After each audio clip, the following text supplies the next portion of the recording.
So I just want to take this opportunity to extend my post. I did a poem this morning straight from the dome. I don't know if it's a Sunday thing. Maybe because I've not got any agendas on Sundays, my mind is able to consolidate and just like create and then produce. So I did a little poem straight from the dome about the vacant spot, you know, waking up in bed and being alone. Like my encouragement, like the kind of the workings behind that is like, you know, sometimes, no, often, let's be honest, it's better to wake up alone than to have mayhem in your bed. And I think for so many people, so many women, like they hate being on their own. And I get it, you know, of course it would be lovely to come back to somebody. However, if that man in the bed messes with your head and it's just not worth it. And I think, you know, if that's something that you're going through, I think you have to get to that point where your break point is. I don't know. It's almost like, how low can you go? How low can you go? That was from Greece. Before you make a change. And one thing I've learned through these years of being on my own, of like journeying alone, often feeling isolated, like questioning my purpose, questioning my journey, because I felt like an observer. Sometimes I don't feel like I'm included anymore.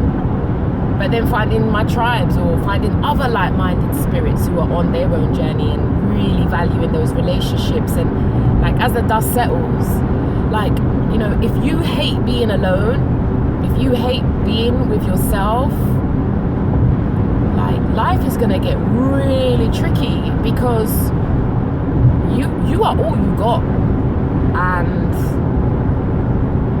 you came in alone and you will like die alone. So it's almost like if you can't be with yourself, if you can't take time out with just you, then potentially it means that you're always gonna have to be surrounded by people. Or if you're going to hold on to people when maybe it's time to let go. And that's one thing I'm really grateful for, is like I'm able to let go, because love shouldn't be so complicated, you know. If you're someone and you're looking for love, that's the theme this month for Key for Change. Theme of my life. It's like learning to let go, and let go quickly, I think is really important, because love shouldn't be that complicated. You know, I shouldn't feel anxious or triple check my phone, or, you know, when I look at my friends who are in solid relationships, and I'm not here to put people on pedestals, because you don't know what happens behind closed doors. However, there is definitely something genuine and wholesome that I see about those relationships. Even in their struggles, there's a solidness that pervades.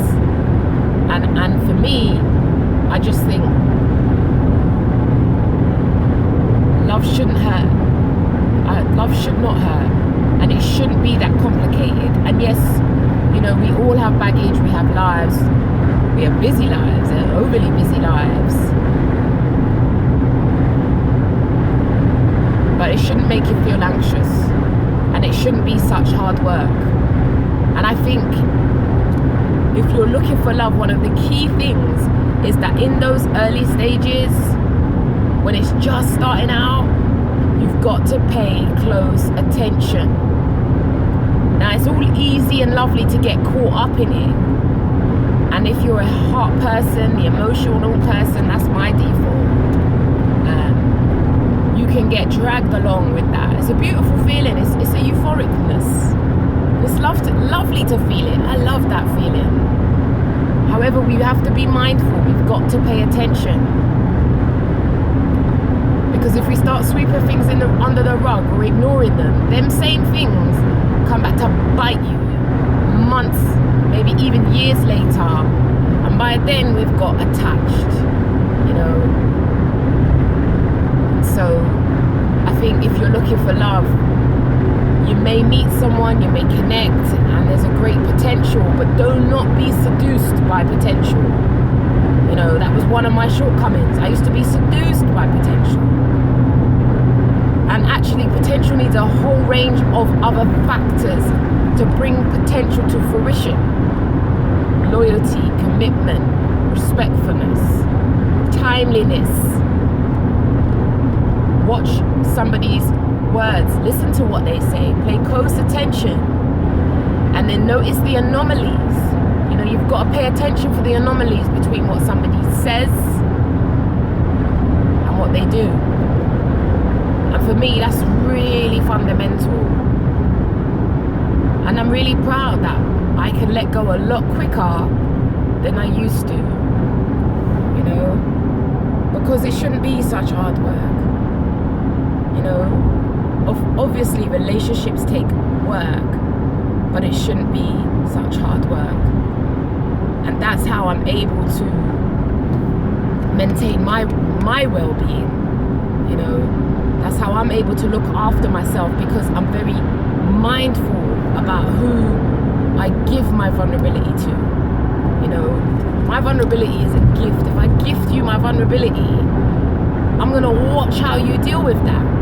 If you abuse that, take advantage of that, or you've always got some long-winded story, then that's okay, because I'm just going to take my vulnerability back. And that's my encouragement to you out there. If you're looking for love, pay attention in those early days.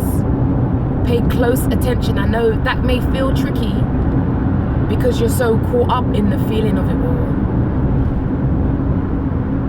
But it's so important to pay attention. And the reason why I'm able to let go quicker when I see the nonsense, when I notice that I have feelings for somebody and that what's coming back is not 100, I'm able to let go because I'm okay with me. I'm okay being with Key. I'm okay being alone. I'm okay waking up and seeing a vacant spot. It's all good, because I would rather a vacant spot than to have somebody there who is not 100%, who I'm insecure about, who sometimes answers his phone, sometimes he doesn't, who's disrespectful, who's underhanded. It's just, for me, where I'm at in my life, I just don't have the energy for that. And that's my encouragement to you, you know. Pay close attention, especially in those early days, because that, I believe, is what we're going to get more of in the future. You know, I was once told by, well, you can help me to change. Like, I'm not in the business of helping my intimate relationship partner change. Like, and I'm not saying I need someone who's fully loaded. However, I have to be mindful of my energy, and, you know, I don't want a project. You know, if I want a project, I can create one in Key for Change. You see, I could create a project for Key for Change. I don't need a project in my bed, in my head, thinking about all the different ways that I can help him to become his greatest self. No, that's not good. And I think that's another thing that catches us out. We see men as like projects. You can help him change. You want to bring out his potential. That brings you down. People change because they want to change. So that's my encouragement to you. And like I said, this is just one of the benefits of being able to be with yourself. When you're able to be with yourself, you're not afraid to let go, because you can do you, you know? And so if you're someone like who doesn't understand, don't get how people can be on their own, you know, start to practice that. Maybe you need to like take a day off and do something on your Todd. You know, like take yourself out to dinner, do it alone.